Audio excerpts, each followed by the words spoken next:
नमस्कार साथियों, मैं हरपाल दादरवाल, प्रदेश अध्यक्ष राजस्थान एकीकृत शिक्षक महासंघ। साथियों, सबसे पहले आप सभी के सहपरिवार कुशल स्वस्थ होने की मैं मनोकामना करता हूं, क्योंकि कोरोना की जो दूसरी लहर चल रही है पहले से ज़्यादा घातक दिखाई पड़ रही है। आंकड़े भी बहुत ही ज़्यादा बढ़ रहे हैं। अभी अभी जयपुर के अंदर कम से कम 1400 ज़्यादा कोरोना के मरीज आज में आए हैं। तो मैं आपसे अपील करूंगा कि एक ही कोरोना से लड़ने का सबसे जो महत्वपूर्ण उपाय है, हमें सुरक्षा अपने साथ में अपने मिलने वालों की भी, अपने साथियों की भी हमें सुरक्षा करनी है। और वो सुरक्षा जिस भी माध्यम से कर पाएँ हम, चाहे वो मास्क हो, सैनिटाइजन हो या सोशल डिस्टेंसिंग हो।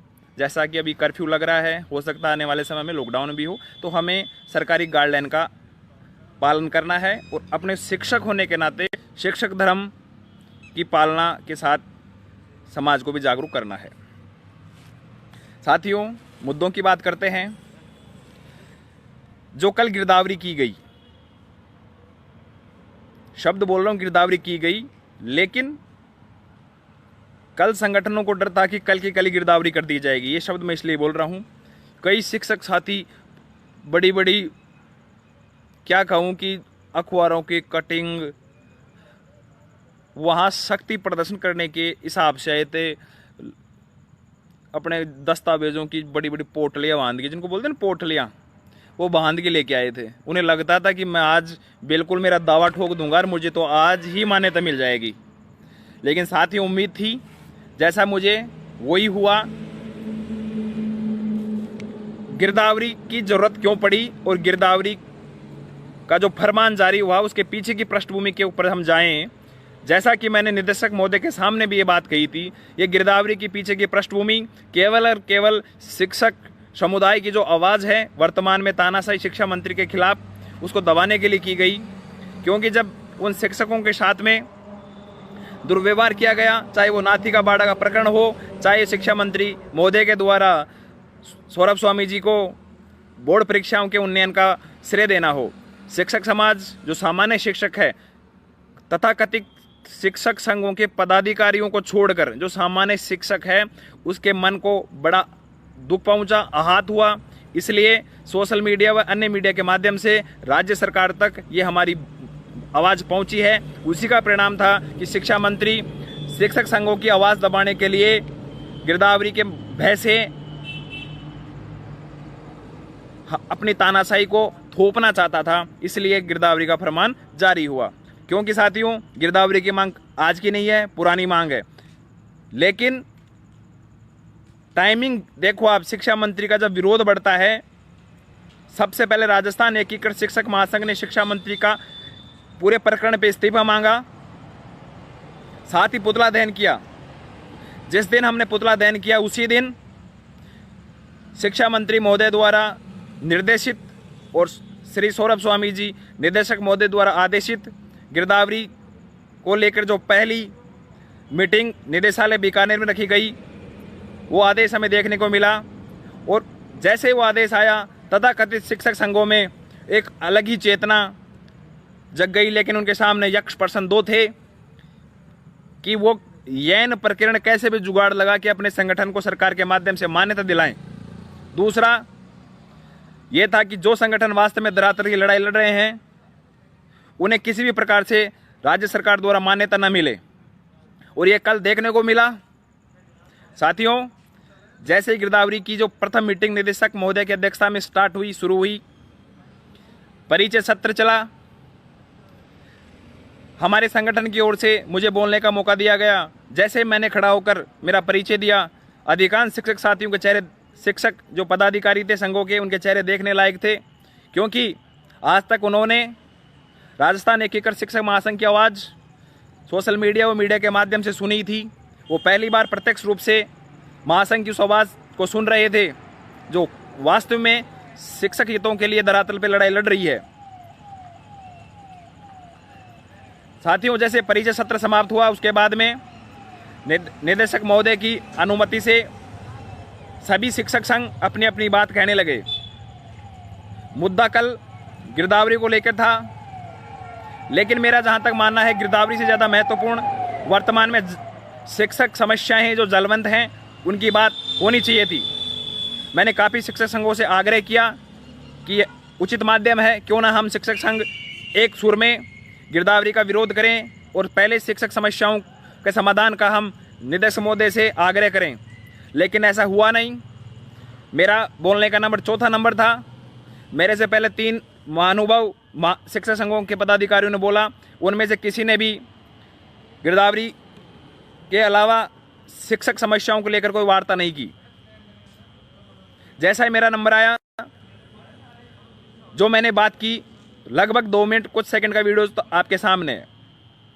मैंने शुरुआत में निदेशक महोदय को धन्यवाद देते हुए गिरदावरी के पृष्ठभूमि शिक्षा मंत्री के दुर्व्यवहार से शुरू करते हुए, जैसे ही मैंने शिक्षा मंत्री के कड़े शब्दों में निंदा की, निदेशक महोदय ने और अन्य शिक्षक संघों ने मुझे रोकना टोकना चाहा, जो वीडियो के माध्यम से आप देख ही चुके हो। लेकिन साथियों, मेरे साथ में आपका विश्वास और आपकी ताकत थी। मैं बिना घबराए, बिना डटे, बिना उनके सारे प्रयास फैल रहे और मैं बिल्कुल अपनी बात वाजिब मैंने कहना शुरू किया।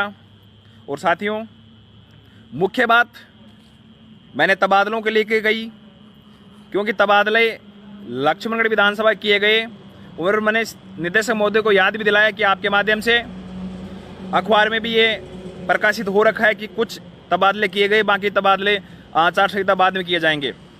इसके जवाब में निदेशक महोदय ने कहा कि क्या आचार संहिता हट गई?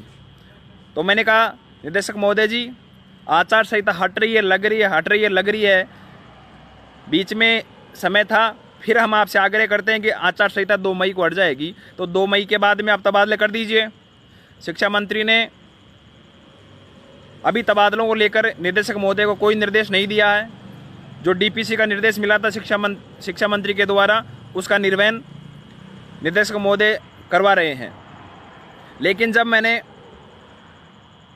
स्पष्ट शब्दों में तबादलों की बात की, लक्ष्मणगढ़ का जिक्र किया, उनका स्वयं के स्टेटमेंट का जिक्र किया, तो निदेशक महोदय ने बड़े ही सरल स्वभाव से ये कहा कि हाँ, आचार के बाद में आपके तबादले करेंगे। तो साथियों, कम से कम उस सार्वजनिक मंच पर शिक्षा मंत्री महोदय के द्वारा जो तबादलों को लेकर या अन्य जो तानाशाही की जा रही है, उसको आपके विश्वास के कारण मैं उठाने में कामयाब रहा।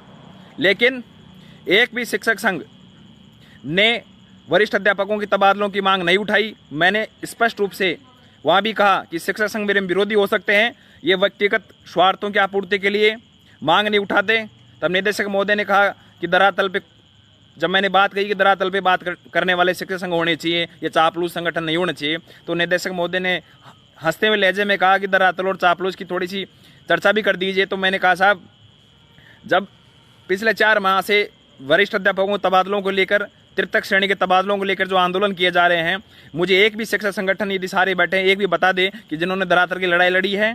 केवल लेटर हेड की पट्टी पर टिप्पणी करने से वर्तमान में सत्तासीन तानाशाही सरकार सुनने वाली है क्या?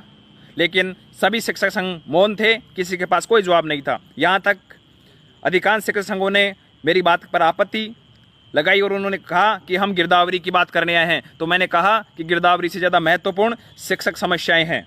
जब वहाँ बैठे किसी साथी को लगा कि जो मैं बोल रहा हूँ वो रिकॉर्डिंग हो रही है, तो उन्होंने तत्काल प्रभाव से हमारे जो सामने साथी बैठे थे उनसे मोबाइल नीचे करने को कहा। इसलिए जो 2 मिनट कुछ सेकंड की वीडियो बन पाई वो तो आपके साथ में है। उसके बाद में मैंने एनपीएस को लेकर भी बात कही कि एनपीएस प्रणाली, पहले हम मानते थे कि सेंट्रलाइजेशन, सेंट्रल गवर्नमेंट की व्यक्तिगत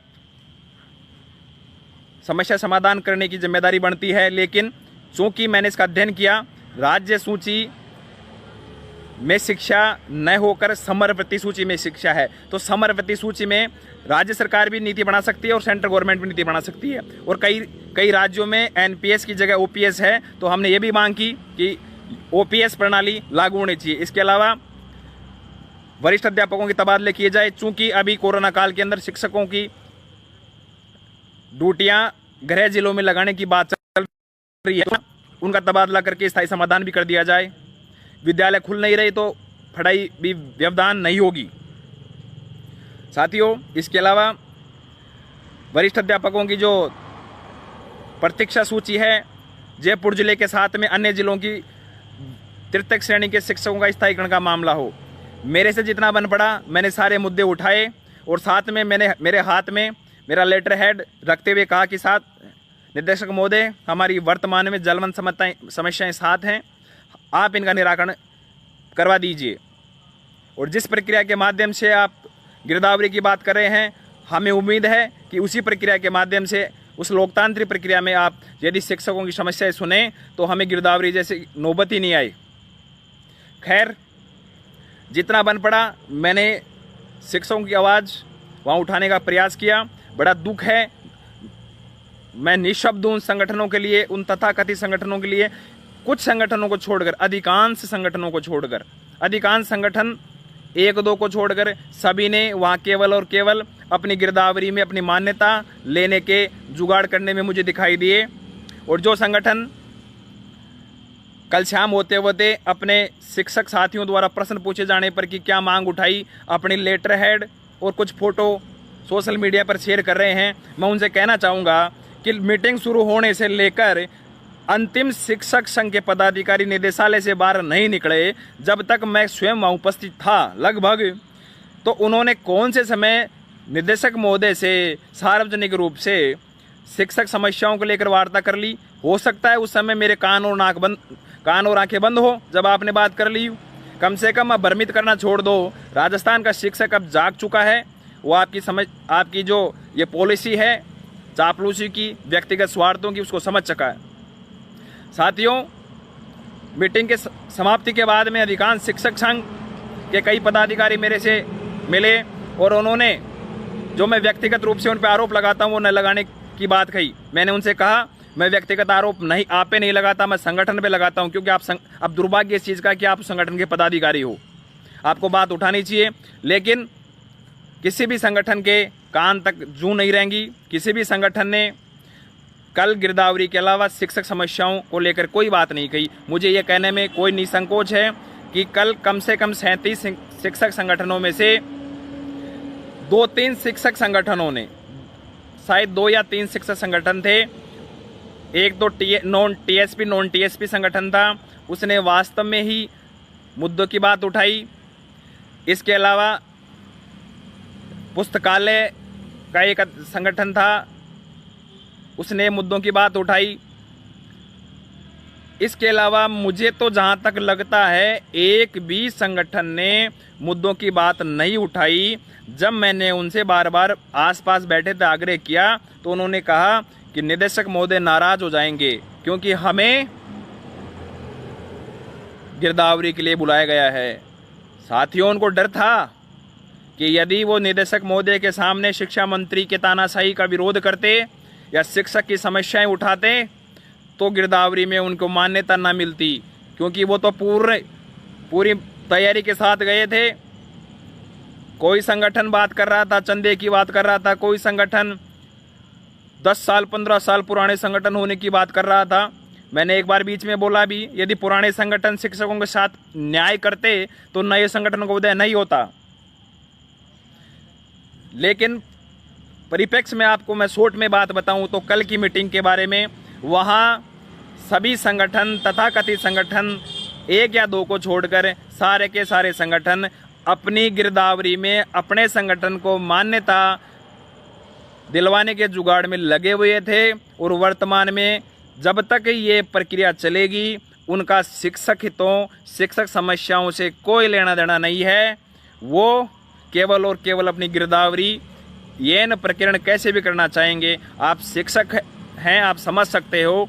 उनको लगता है कि शिक्षा मंत्री की वर्तमान तानाशाही के खिलाफ यदि बोलेंगे तो शिक्षा मंत्री जी का हंटर अपने पे चल जाएगा और अपने को मान्यता नहीं मिलेगी। मैं उनसे आपके माध्यम से कहना चाहूँगा, यदि शिक्षकों की समस्याओं, शिक्षकों के जलवंत मुद्दों, शिक्षकों की मान सम्मान और अभिमान के लिए राजस्थान एकीकृत शिक्षक महासंघ के बैनर तले जो हम लड़ाई लड़ रहे हैं, उस लड़ाई को लड़ने में यदि मंत्री साहब को बुरा लगे तो लगे, हमें मान्यता दे चाहे नहीं दे, हमें राजनीतिक रूप से शिक्षा मंत्री और शिक्षा विभाग की मान्यता की कोई जरूरत नहीं है। हमारे संगठन को, आपके संगठन को, राजस्थान एकीकृत शिक्षक महासंघ को शिक्षकों की मान्यता की जरूरत है। और मुझे विश्वास है कि हम धरातल की लड़ाई लड़ रहे हैं और ऐसे ही लड़ते रहेंगे। साथी जुड़ रहे हैं और जुड़ेंगे। और जब शिक्षकों की मान्यता हमारे साथ होगी तो हमें किसी शिक्षा विभाग या मंत्री की मान्यता की जरूरत नहीं पड़ेगी। हम स्पष्ट शब्दों में कहना चाहेंगे कि गिरदावरी आप करा रहे हो, बहुत अच्छी बात है। मैंने ये प्रश्न भी उठाया कि हमें अंदेशा है जिस प्रकार से लक्ष्मणगढ़ के ट्रांसफर कर दिए, हो सकता है क्षेत्र विशेष के जहाँ तबादले हो सकते हैं, तो क्षेत्र विशेष या व्यक्ति विशेष जो आपके कहने में हो आप उनको मान्यता दे दो। तो आपको ये गिरदावरी का प्रोग्राम भी लोकतांत्रिक प्रक्रिया से करना चाहिए। ये मुद्दा में मैंने उठाया जो न्यूज़पेपर के माध्यम से आपने देखने को मिला होगा। आपने आज न्यूज़पेपर में देखा होगा कि मेरे अलावा सभी ने गिरदावरी के संदर्भ में सदस्यता शुल्क, वोटिंग, निर्वाचन जिन सुझाव दिए होंगे, लेकिन मैंने शिक्षा मंत्री की निंदा के साथ में लोकतांत्रिक तरीके से गिरदावरी करने की बात कही। साथियों, हमारी प्रमुख मांगे जो मांग पत्र था 7 वरिष्ठ अध्यापकों का तबादला, तृतीय श्रेणी के शिक्षकों का तबादला, जिनका मंडल व जिला चेंज होता है उनकी वरिष्ठता विलोपन न हो, प्रतीक्षा सूची वरिष्ठ अध्यापकों की, एडिशनल शिक्षकों की जो अभी वर्तमान में उनके सामने नौकरी का संकट आ रहा है उनका समाधान, जयपुर जिले और विशेषकर साथ में जिन जिलों में स्थायीकरण नहीं हुआ उनकी बात, और प्रमुख रूप से कोरोना महामारी के दौरान शिक्षकों के लिए ग्रीष्मकालीन अवकाश का कैलेंडर जारी हो। साथ ही जो भी शिक्षक अपने स्कूल मुख्यालय से घर जा चुके हैं या घर पहुंच जाएं, उनको एक तारीख स्पष्ट निर्देशालय की तरफ से या विभाग की तरफ से दे दी जाए कि इस तारीख तक जो भी साथी घर जाना चाहे घर चला जाए, मुख्यालय रहना चाहे मुख्यालय रह जाए। उस तारीख के बाद में कोरोना गाइडलाइन की पालना सुनिश्चित करने के लिए, जैसे कोई साथी गांव में है तो उसकी ड्यूटी पीओ स्कूल में या निकटतम स्कूल में, कोई साथी हेडक्वार्टर है तो उसके ब्लॉक स्तरीय, कोई साथी जिला स्तर पे जिले में है तो जिला स्तरीय उसकी ड्यूटी इस प्रकार से लगाई दी जाए, जिससे इस कोरोना महामारी के दूसरे चरण में कम से कम कोरोना के लिए लड़ाई लड़ने वाले शिक्षकों की मानसिक रूप से संतुष्टि हो कि वो शाम को लौटकर अपने घर तो आ जाएं, अपने परिवार के साथ रह जाएं। क्योंकि शिक्षक भी एक समाज का प्राणी है और गत साल ग्रीष्मकालीन अवकाश शिक्षकों ने उसका उपभोग नहीं किया है। तो हमारा उनसे ये भी निवेदन है कि जल्द से जल्द इस कोरोना महामारी के अंदर कोरोना में ड्यूटियां लगाने से पहले स्पष्ट गाइडलाइन जारी करके शिक्षकों को उनके गृह क्षेत्र भेज दिया जाए, उनके आसपास ही उनकी ड्यूटी लगा दी जाए। साथियों, हमारा मांग पत्र स्पष्ट 7 सूत्रीय था, आपके बीच में भी था। मीटिंग समाप्त होने के बाद में व्यक्तिगत रूप से सहायक निदेशक अरुण शर्मा जी के सामने उनके माध्यम से निदेशक महोदय को मैं व्यक्तिगत दे के आया और मुझे ये कहते बड़े खुशी भी हो रही है कि मीटिंग के दौरान जो आपके मैंने मुद्दे उठाए, चाहे वो शिक्षक संगठनों की चापलूसी की बात हो या धरातल पर काम करने की बात हो या लोकतांत्रिक प्रक्रिया से गिरदावरी करने की बात हो, तीनों ही मुद्दों पर निदेशक महोदय ने सहमति दर्ज करवाई। और बीच के अंदर एक वाक्य सुनाता हूँ कि जब शिक्षा निदेशक सौरभ स्वामी जी बोल रहे थे कि शिक्षक संघों की भूमिका पर, उन्होंने कहा कि शिक्षक संघों की दोहरी भूमिका होती है, या तो संवाद के माध्यम से या धरने और हड़ताल के माध्यम से विभाग व सरकार पर दबाव बनाया जा सकता है। तो जैसे ही उन्हें हड़ताल और धरने की बात कही, मेरी ओर इशारा करके व्यक्तिगत नाम लिया। जैसे उन्होंने नाम लिया, सभी संगठन वालों के चेहरे लगभग 1 या 2 को छोड़कर मुरझाए हुए दिखाई पड़े, क्योंकि शिक्षक हितों के लिए, चाहे वो शिक्षा मंत्री की तानाशाही के खिलाफ उनका पुतला दहन करना हो, चाहे मेरे द्वारा अनशन करना हो, थाने में नजरबंद होना हो, जो भी वास्तविक धरातल की लड़ाई राजस्थान एकीकृत शिक्षक महासंघ लड़ रहा है, ऐसी लड़ाई ना तो निदेशक महोदय को और ना एक सामान्य शिक्षक को कहीं दृष्टिगोचर हो रही है। और यह पता स्वयं उन संगठनों को भी है, उनकी दुकानें बंद होने का डर है उन्हें, क्योंकि आज शिक्षक जाग रहा है उनके तबादलों की। हम तो यह चाहते हैं सेकंड ग्रेड के तबादले के साथ साथ में शिक्षा मंत्री जी का भी तबादला हो जाए और जो तथाकथित शिक्षक संघ हैं ये गिरदावरी में तो ये प्रकरण कैसी व्यवस्था कर लेंगे, लेकिन हम सबको मिलकर इन सभी का बहिष्कार करना है, क्योंकि ये केवल और केवल अपने निजी स्वार्थों की बात करते हैं। नरेंद्र जी, मैंने तबादलों का मुद्दा रखा, आप वीडियो देख लीजिए। व्यक्तिगत रूप से मैंने तबादलों का मुद्दा रखा और मैंने निदेशक महोदय के उस स्टेटमेंट को भी उनके संज्ञान में दिलवाया। उन्होंने कहा कि आचार संहिता नहीं हटी। मैंने कहा साहब हट जाएगी तब कर देना, हाथ जोड़ के निवेदन और किया था।